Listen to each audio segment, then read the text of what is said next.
Hello horror lovers, আজ আমি একটি আমেরিকান হরর মুভি নিয়ে চলে এসেছি যার নাম ব্লোড। এই মুভিতে আমরা কাপা নামক একটি আত্মার ব্যাপারে জানতে পারবো যে অনেক ভয়ানক। আশা করি তোমাদের আজকের গল্পটি অনেক ভালো লাগবে। তো বন্ধুরা, যারা যারা এখনো আমার চ্যানেলটিকে সাবস্ক্রাইব করনি তারা এক্ষুনি সাবস্ক্রাইব করে দাও আর ভিডিওতে লাইক করতে একদমই ভুলো না। তো চলো বন্ধুরা, আর বেশি স্পয়েল না দিয়ে ভিডিওটি শুরু করা যাক।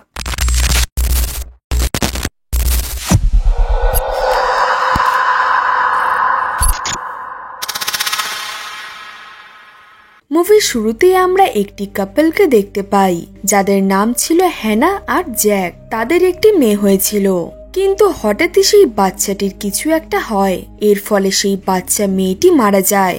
জ্যাক এইসবের ফলে অনেক ডিপ্রেশনে চলে যায়। হ্যানা জ্যাককে ওইসব ভুলে গিয়ে নতুনভাবে জীবনটা শুরু করতে বলে।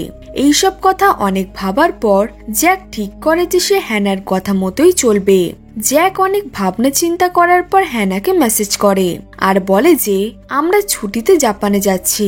এরপর জ্যাক সেখানের সবকিছু খুঁটিয়ে দেখতে থাকে, কারণ সে জাপান এক্সপ্লোর করতে চাইছিল।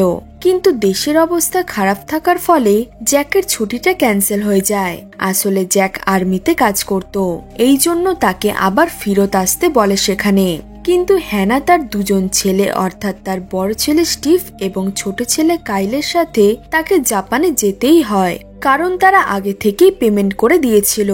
জ্যাক যেহেতু একজন আর্মি ছিল তাই সে তার পরিবারের সাথে জাপানে যেতে পারে না।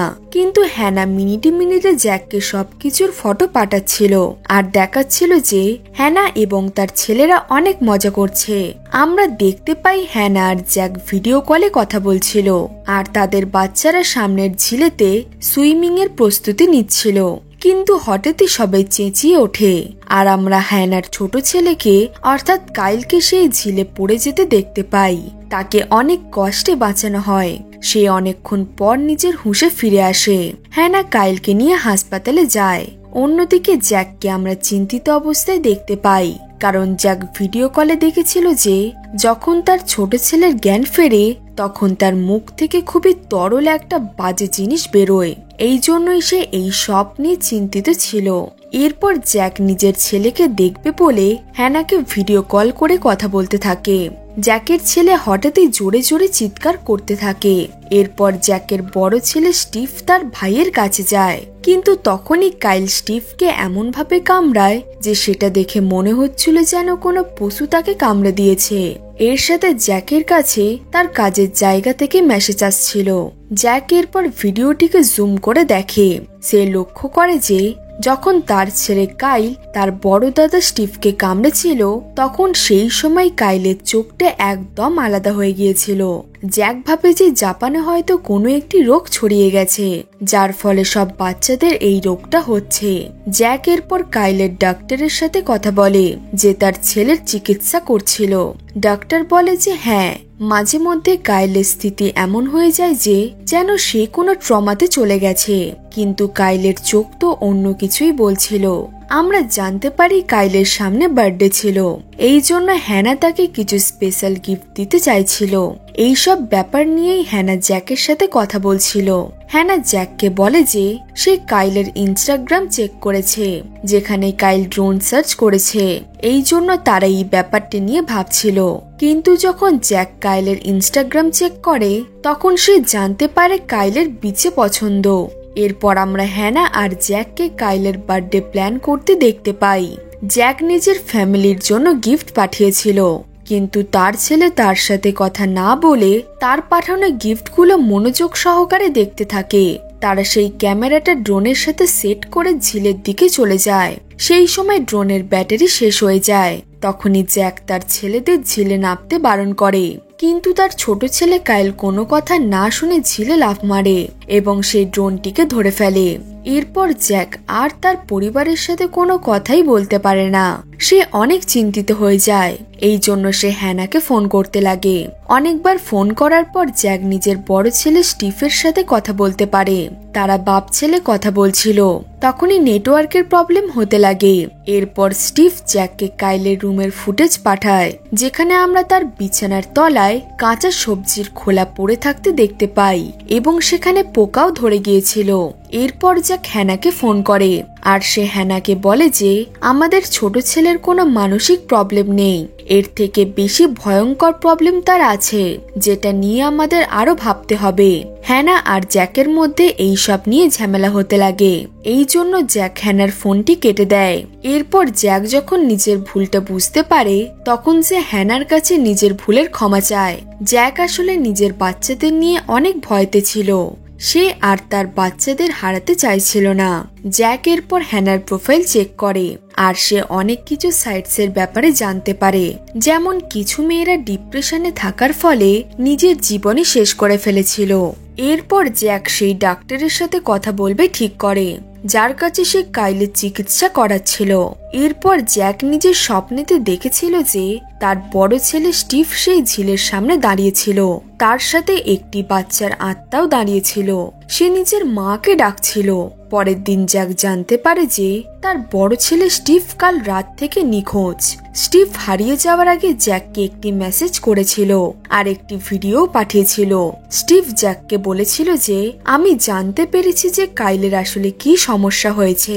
আমরা দেখতে পাই স্টিভ জঙ্গলের একটি ভিডিও পাঠিয়েছিল জ্যাককে, কিন্তু সেটা পুরোটা দেখা যাচ্ছিল না, সেটা মাঝেতেই থেমে যায়। তখনই জ্যাক সেই ডাক্তারের মেসেজ আসতে দেখতে পায়, যার সাথে জ্যাক কথা বলতে চাইছিল। জ্যাক সেই ডক্টরকে সবকিছু বলার আগে সে ডক্টরকে কিছু টাকা পাঠিয়ে দেয়, যাতে সেই ডক্টরটি সবকিছু ভালোভাবে করতে পারে। তখনই জ্যাকের কাছে হ্যানার মেসেজ আসে আর সে জ্যাককে জানায় যে স্টিভকে খুঁজে পাওয়া গেছে, কিন্তু সে নিজের ফোন হারিয়ে ফেলেছে।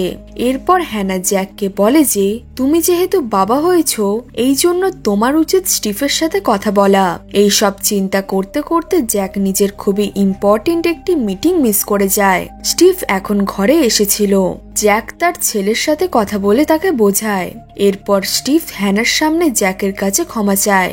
এরপর সে ফোনটি নিয়ে নিজের রুমে চলে যায়। সে জ্যাককে বলে যে আমি সেই দিন রাতে কোনো একজনকে দেখেছি আর আমি তার পিছু করতে করতে জঙ্গলের দিকে চলে গিয়েছিলাম। জ্যাক স্টিভকে বলে যে আমি তোমার মায়ের সাথে কথা বলছি, কিন্তু স্টিভ তাকে বারণ করে দেয়, কারণ তাদের মা হ্যানা এখন অনেক চিন্তিত ছিল।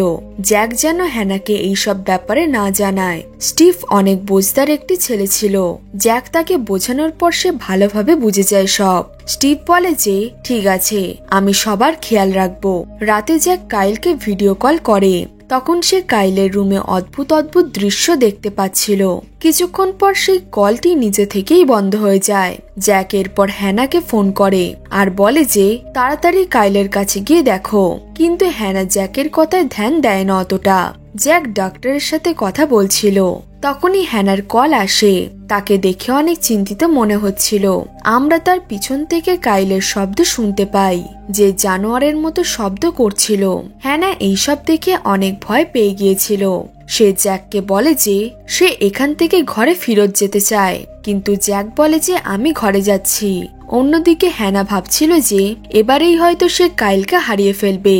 এরপর সেই ডক্টরটি জ্যাককে একটি ভয়েস মেসেজ দেয় যে সে রাতে জঙ্গলে গিয়েছিল, সেখানে সে একটি আত্মাকে দেখতে পেয়েছে। এই জন্য সে এরপর এমন একটি লোকের কাছে যায় যে জাপানের ইতিহাস আর আত্মাদের ব্যাপারে অনেক কিছু জানতো। এই আত্মাটির নাম ছিল কাপা, যার ছায়া কাইলের উপর পড়েছিল। এই আত্মাটি জঙ্গল এবং ঝিলের মধ্যবর্তী জায়গায় থাকতো। সেই লোকটি জ্যাককে বলে যে তোমার ছেলেকে বাঁচানো এখন অসম্ভব। জ্যাক এরপর ইন্টারনেটে কাপার বিষয়ে রিসার্চ শুরু করে দেয়।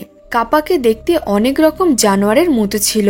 ডাক্তার জ্যাককে বলে যে জাপানের ইতিহাস থেকে জানা গেছে যে কাপাকে আগুন দিয়ে শেষ করা যেতে পারে। জ্যাক এমন একটি জাপানিজ মেয়েকে খোঁজে যে এই রকম পরিস্থিতি পার করে ফিরেছিল। কিন্তু তার মা লিখেছিল যে তার মেয়ে আর বেঁচে নেই। জ্যাক এরকম অনেক লোককে খোঁজে যাদের বাচ্চাদের সাথে কাইলের মতো অবস্থা হয়েছিল, আর বেশিরভাগ মা বাবারা নিজের সন্তানদের বাঁচানোর জন্য তারা নিজেরাই নিজেদের সন্তানদের মেরে ফেলেছে। জ্যাক এরপর এমন একটি লোকের সাথে কথা বলে যার ছেলেরও কাইলের মতোই সমস্যা হয়েছিল, কিন্তু সেই লোকটি জ্যাককে সত্যি কথা বলে না। আসলে সব বাচ্চাই শেষ পর্যন্ত মারা গেছে, এই জন্য জ্যাক চিন্তায় পড়ে যায়। তখনই তার কাছে ডাক্তারের কল আসে যে পুরো রেডি হয়ে জঙ্গলের দিকে রওনা হয়েছিল, কিন্তু একটি প্রবলেম ছিল, সেটা হলো খুব জোরে বৃষ্টি হতে চলেছিল। জ্যাক সেই সময় হ্যানার সাথে কথা বলছিল, সে অদ্ভুত বিহেভিয়ার করছিল। তখনই কলটি ডিসকানেক্ট হয়ে যায়। জ্যাক নিজের ঘরে লাগানো ক্যামেরাগুলো দিয়ে নিজের ছোট ছেলেকে দেখতে লাগে। এরপর সে হ্যানাকে আবার কল করে, কিন্তু সে হ্যানার সাথে কথা বলতেই পারছিল না। সেই ডক্টরটি সেই সময় জঙ্গলে ছিল। সেই কাপা নামের আত্মাটি তার সামনেই ছিল পুরো। সেই আত্মাটিকে ডক্টর মারতেই যাবে, তখনই সেই আত্মাটি তার উপর হামলা করে দেয়। জ্যাক এখন অনেক আফসোস করছিল যে সে তার ফ্যামিলিকে কেন যে জাপানে পাঠাতে গেল। জ্যাক হ্যানাকে কল করেই যাচ্ছিল, কিন্তু সে ফোন তুলছিল না। এখন অনেক জোরে বৃষ্টিও হচ্ছিল। জ্যাক তাড়াতাড়ি ঘরে ফেরে, আর সে দেখতে পায় সেই আত্মাটি তার স্ত্রীকে মেরে ফেলেছিল। জ্যাক সেই আত্মাটির অত্যাচার শেষ করার জন্য সেই ঘরে আগুন লাগিয়ে দেয়, কিন্তু সে জানতো না যে কাইল ঘরের ভিতরেই ছিল। জ্যাক এরপর স্টিভকে জিজ্ঞেস করে যে কাইল তো তোমার সাথেই ছিল। তখন স্টিভ বলে যে কাইল আমার সাথে আসবে না বলেছিল, এই জন্য সে ঘরেই ছিল। জ্যাক এরপর কাইলকে আনতে ঘরের ভিতরে ঢোকে। এরপর আমরা পরের দিন সকালের দৃশ্য দেখতে পাই। কাইলকে হাসপাতালে নিয়ে যাওয়া হয়েছে, আর জ্যাককে অ্যারেস্ট করে নেওয়া হয়েছিল। কোর্টে স্টিভকে জিজ্ঞেস করা হয়েছে তোমাদের বাবা জ্যাক কেমন বাবা এবং স্বামী ছিল। তখন সেখানে কাইলও চলে এসেছিল। সেই সময় কাইল বলে যে আমার বাবা পুরো হিরো, আর এই কথাটাই জ্যাককে জেল থেকে মুক্ত করার জন্য যথেষ্ট ছিল। তো বন্ধুরা, আজকের এই মুভিটি এখানেই শেষ হয়ে যায়। তো বন্ধুরা, এটাই ছিল আজকের মুভির এক্সপ্লেনেশন। আশা করি তোমাদের এই গল্পটা অনেক ভালো লেগেছে। গল্পটি ভালো লাগলে একটা লাইক করে দিও। এরকম আরো মুভির গল্প দেখার জন্য আমাদের চ্যানেলটিকে সাবস্ক্রাইব করে পাশে থাকা বেল আইকনটি প্রেস করে দিও, যাতে এই রকম ইন্টারেস্টিং এবং হরর মুভির নোটিফিকেশন তোমার কাছে সবার থেকে আগে যায়। তো চলো বন্ধুরা, দেখা হচ্ছে পরের গল্পে।